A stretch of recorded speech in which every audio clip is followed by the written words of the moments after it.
एका गावात एक मोठं वडाचं झाड होतं. त्या झाडावर अनेक पक्षी राहत असत. त्यात एक छोटीशी चिमणी आणि तिचं घरटं होतं. एक दिवस जोरदार वादळ आणि पाऊस सुरू झाला. वाऱ्यामुळे चिमणीचं घरटं उडून गेलं.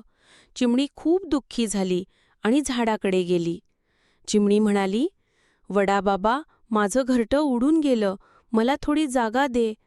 वडाचं झाड हसून म्हणालं, "अगं छोटी चिमणी, माझ्या फांद्या तुझ्यासाठी नेहमी उघड्या आहेत.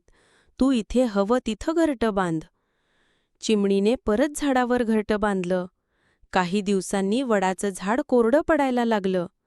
लोक म्हणाले, "हे झाड तोडून टाका."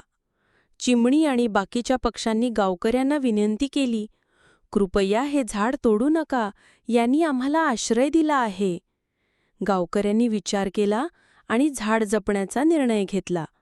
त्यांनी झाडाभोवती पाणी घालायला आणि काळजी घ्यायला सुरुवात केली.